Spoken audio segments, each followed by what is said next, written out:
Empire.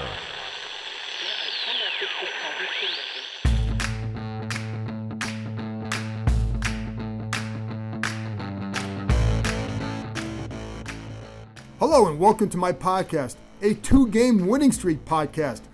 Who saw that coming? Not me. Redskins beat the Carolina Panthers 29-21. I am joined by Les Carpenter from the Washington Post. We talked about a lot of the young players, Darius Geis, Dwayne Haskins. Some really good thoughts from Les on what he feels it means for these players, what he has seen from these guys over the last few weeks. All right, now I'm going to bring in Les Carpenter from the Washington Post, and we're not going to talk about Les's favorite topic, which are coffee houses in opposing cities, but we'll talk about the run game first. Is that okay, Les? I found a good place here in Charlotte, but we could talk about that later off the air. Yeah. But let's start with the run game. Darius Geis, just how good was it for the Redskins to see him do what he did today?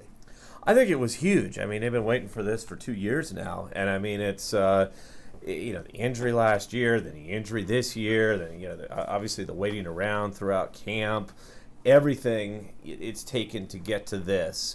Has been such a long and terminal wait, and when you think of everything that just piles up that's been wrong for this team over the years, it's just another big piece. This was a guy they were going to be able to build an offense around at least to some degree, and he's not there. When you add up all the other guys who aren't here, it's just another big piece. But I think when you look to the future, and you see Dwayne Haskins making tiny little improvements, and you see some of these receivers making improvements, you see the secondary looking a little better, all these young players. He is a young player who could kind of be that difference maker that kind of blows it all up and makes everything work. If healthy. If healthy, that's a big if. That's a big if. It is, but you see him, I think one thing that kind of jumps out with him, you do see some of the speed, but you see that the violence that he runs with as well, which I don't think anybody who's watched him should be surprised by that because it's what he showed in college, but it is a nice aspect to his game, and I think it's one reason why people respond to him, that he provides energy, not just because of explosiveness, but because of that physical style. Well, and because we haven't seen it. I mean, right. Because he's been sitting. I mean, you saw him a little bit in camp a couple of years ago, but that's camp. I mean, to actually see it in a real game, I kind of forgotten what he looked like back in college, and when he's running over guys and he's stiff arming people, and you sort of think of always maybe he's just a speed guy, but no, you see the power and you see the energy with which he runs, and in the energy that he brings to an offense. I mean, this offense has been moribund the whole year, and all of a sudden, boom, it comes to life because Darius Geis is running. And, it's a big piece that you could say looking forward, if he stays healthy, if everything works, if these other pieces kind of come together, maybe things look a little more promising down the road another year.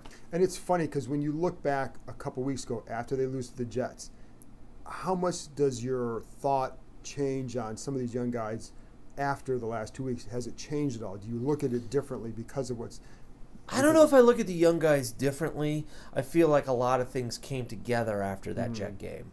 And maybe it was simply a matter of saying we're going to commit to 3 cornerbacks who are, third-year younger players. Right. Maybe we're going to commit to, kind of slowly working guys back in. We're basically committing to 3 second-year or younger receivers. So I think it's just kind of seeing all those players grow together. I don't know if anything has necessarily changed in terms of what I thought they could be. Haskins is probably the one that has made the biggest strides from looking sort of lost to suddenly saying, wow, okay, now you can see where he's growing each game. Maybe it's getting a little better for him. Right. So that's maybe from the Jet game, that might be the one that jumps out at me what the most. What is it that you've seen? What did you see from him against Carolina that showed some of that incremental progress? I think I'd go back besides being out there for the victory side. Right. Well, but you laugh, but that is one. I know. But also looking back, even last week, he missed some throws. Yeah. But if you think about it, was making the right reads, he's getting the right protections, he's avoiding the rush a little bit better each week, and the throws that he made last week, while they weren't good throws, they were to the right people. Correct. Today, for the most part, I thought he threw to the right people. He's playing with really no tight ends. He's playing with a lot of young receivers. Again, Trey Quinn went down today. So it's a constant, sort of turmoil around him. I thought, again, he did a very nice job of getting away from the pass rush. I thought he extended plays really well. He jumped to throw a ball to Sprinkle today. It was kind of fun to see that. I didn't feel like he made a lot of really dumb throws or bad throws that you would see of a rookie quarterback. And, I think he was sacked, 3 times, as I recall? It could have been worse, and he kept it from being worse. He doesn't look scared or lost right now. As opposed to a couple of weeks ago. As opposed to before he started getting the full action, but even against the Jets. Yeah, even against the Jets. I mean, he was sacked 6 times in that game. Or you go back to the games before that where he seemed sort of bewildered out there. I've always heard this guy is so smart, and he picks things up very fast, and you can see it. He is picking things up very, very quickly.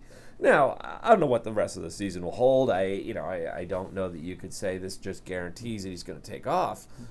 But it's nice to see a young quarterback, especially with 14 college starts, take this incremental step each week and look better. He has not trended down. He has trended up the last few weeks. Absolutely. And so when you look at these last, 4 more weeks here, what can be accomplished for this team? In other words, because there was such a focus on draft pick. I always believe that if your young kids can start to play well and you can finish strong, that's a lot better for them because it means that you've hit on some of these guys, Yeah, that's right. And, I mean, other than, of course, winning out and finishing 7-9 and stealing the division from the Cowboys, which is still alive, as ridiculous as it sounds. You're right. I do think that sometimes we get so obsessed with draft picks, and presumably you don't need a quarterback. So then you're really just building your hopes around 1 or 2 guys in those first couple picks.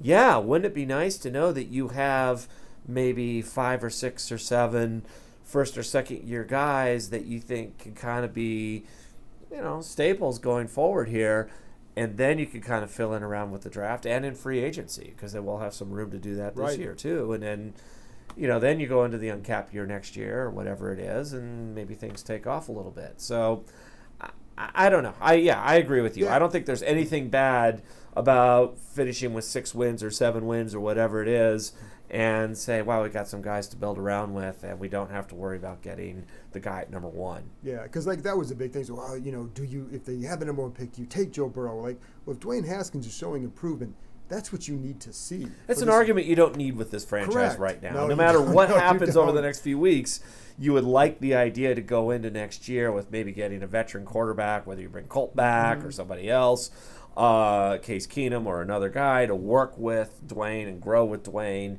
And there will be more bumps on the road, and you never know. There's injuries and things. And so you would like to be able to bring in a veteran guy than have to sit there and start all over again with a rookie. I agree with you. I don't think that was ever productive. And the funny thing is, we talk about some of the young guys on offense. There are a lot of young guys on defense too, and they've been playing better. They did a good job today against Christian McCaffrey.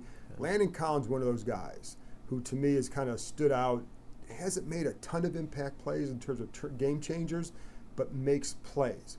What have you thought about his season? And do you I don't want to put in the kinds of side just as a player. If you remember back to when he signed, I think everybody was like, "Oh my gosh, they're overpaying him." Right. And I think you probably would agree with me on this. Sometimes the Redskins have gotten themselves in positions in recent years where you have to overpay guys to get them in here, and then to provide what you would hope would be leadership. Over time, he's been steady. He hasn't been outstandingly, just jumped out at you.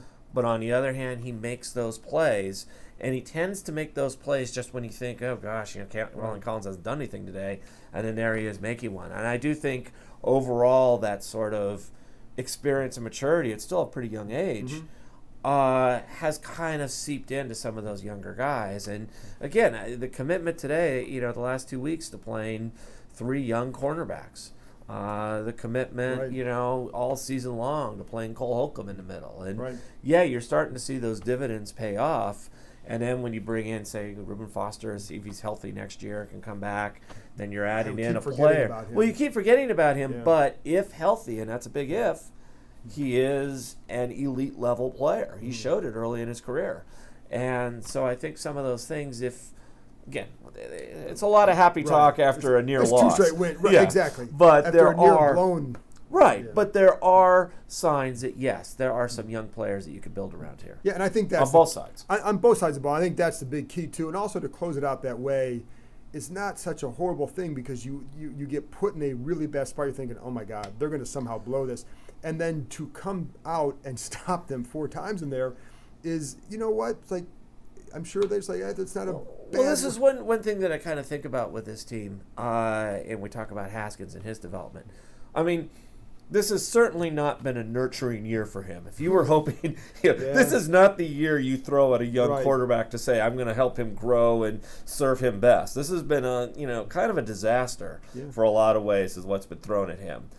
I would wonder, what will he be like a couple of years down the road for having gone through this? I mean, and it could go either way. We don't know. But I think that there is something that he'll look back and say, well, nothing good happened to me that first year, but year 3 or 4, I'm way better because of what happened in 2019. Now, who knows? I mean, that's going way ahead.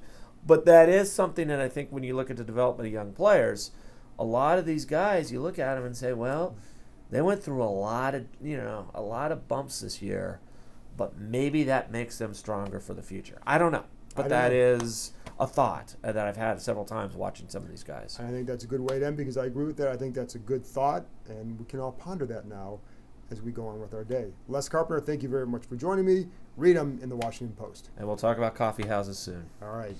After this break, I caught up with Redskins safety Landon Collins talking about the game. You'll get to hear that conversation in a moment.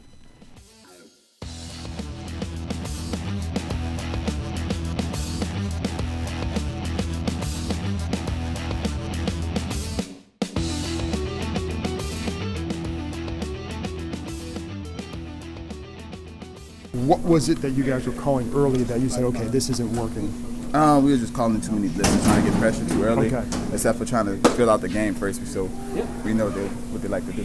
Well, because you had success blitzing later in the game too. Yeah. What changed? Because Orchard gets the pressure off that. You draw 2 guys, you get another. You free up someone else. You figure out what they're going to do, what they come up with, the formation is, what they like to do personnel wise, and what personnel they was trying to deal with, and because we knew where they was going to go with the ball, but the first couple series they was doing things we wasn't prepared for. Like what? What were they doing?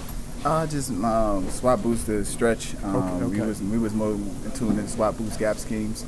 With the pass plays, they was doing 87 switches with different people, except for the guys we was studying. So you guys stop them, and then you get that last drive. It's first and goal at the 1 yard line, and you're thinking, uh-oh. What about that last sequence there?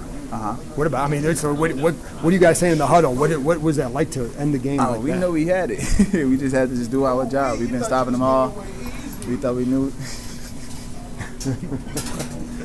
We knew we had them. We just knew that we had to figure out what we're supposed to do. Just play our defense. We've been shutting them down all game, so that's why not do it again. But they have a lot of hype for Christian McCaffrey coming in. You guys did a pretty good job against him. What was the key there?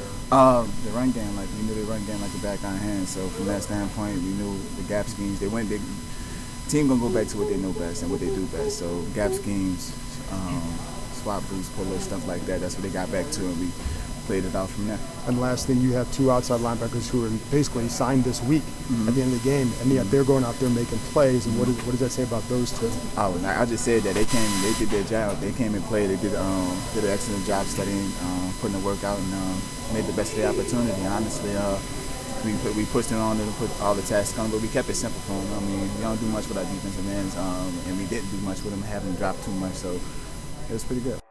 After this break, I'll be back with my 5 observations, including a couple more thoughts on Dwayne Haskins, one on Landon Collins, and I think there's an interview that J.P. Finley did on NBC Sports Washington with a particular player that I think you're going to want to go back and see if you can find it on Twitter, online somewhere. I'm going to tell you why I think you should.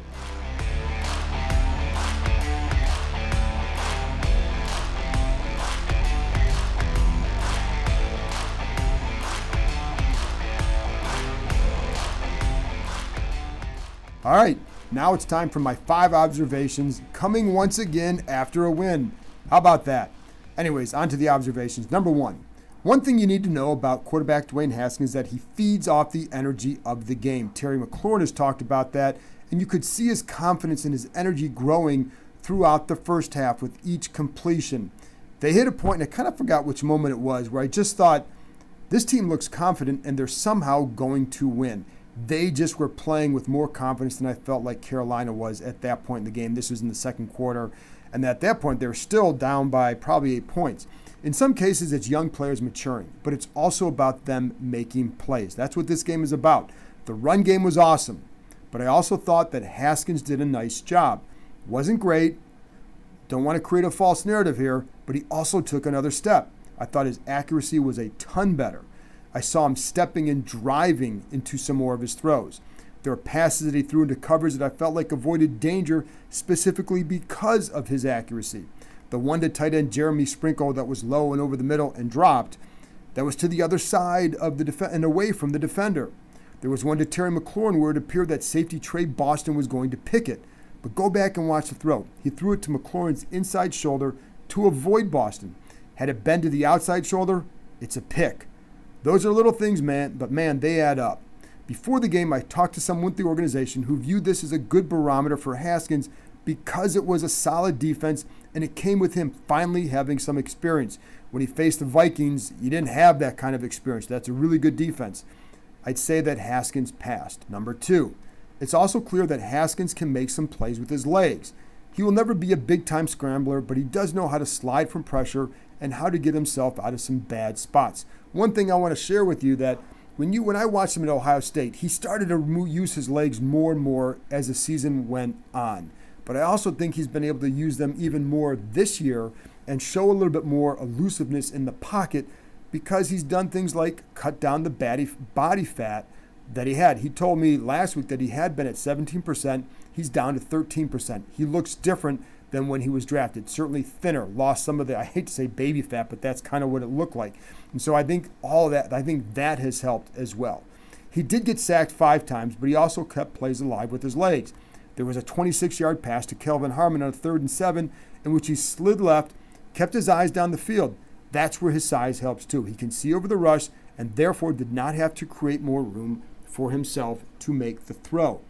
Wasn't really able to set his feet on that, but what he did do is get a good job getting his hips around, and that led him to getting his arm around, led to an accurate pass. One thing I want to check out when I go back and watch the game is where was his elbow on a lot of these throws. Last week against the Lions, when I would watch the film, stop it, and you'd see that elbow was like really low at times, way too low for what he was trying to do, and it's going to lead to a naturally high throw, especially if you're kind of throwing off a stiff front leg. I will be curious to see how that plays out because he was not throwing high Sunday. He wasn't, on that play, he wasn't able to throw to set his feet, but he did a good job getting his hips around that led to an accurate pass. There was another time where he was able to drift back, create a little bit more room for himself, see over the rush, and get another completion. At times he made some decisions that, you look back and say probably wasn't the best one. There were also some balls that were dropped. Overall, my initial impression of his game is that I liked a lot of what he showed, and that was growth. There were flashes. I liked the 2-minute drive at the end of the first half. Did not like how it ended, but I felt like to that point he was calm, confident, and delivered some strikes. I also think they need to make tight end a massive priority, giving Haskins more help in the red zone. Right now, the red zone is a major issue, and I think that's on the entire offense. Probably some of that is on Haskins as well. He hasn't been good down there. They haven't been good down there with him, but I like the steps that Haskins has taken in recent weeks. Now, let's see how he fares in the last quarter of the season. Number 3, I alluded to this in my conversation with Les, but I don't mind the fact that the game came down to the defense having to stop Carolina from the 1-yard line. Now, I say that knowing the outcome, because if they hadn't stopped them, it would have been an outright horrible, horrible ending. But they did, and I think you learn a ton about yourself having gone through that sort of adversity where you have the game and then you blow the onside kick and in a way that it's unbelievable. And then they drive down to the 1-yard line, have a 1st and goal. They're at home, and they have a guy that you would consider or who had been considered an MVP candidate up until the last couple weeks in Christian McCaffrey.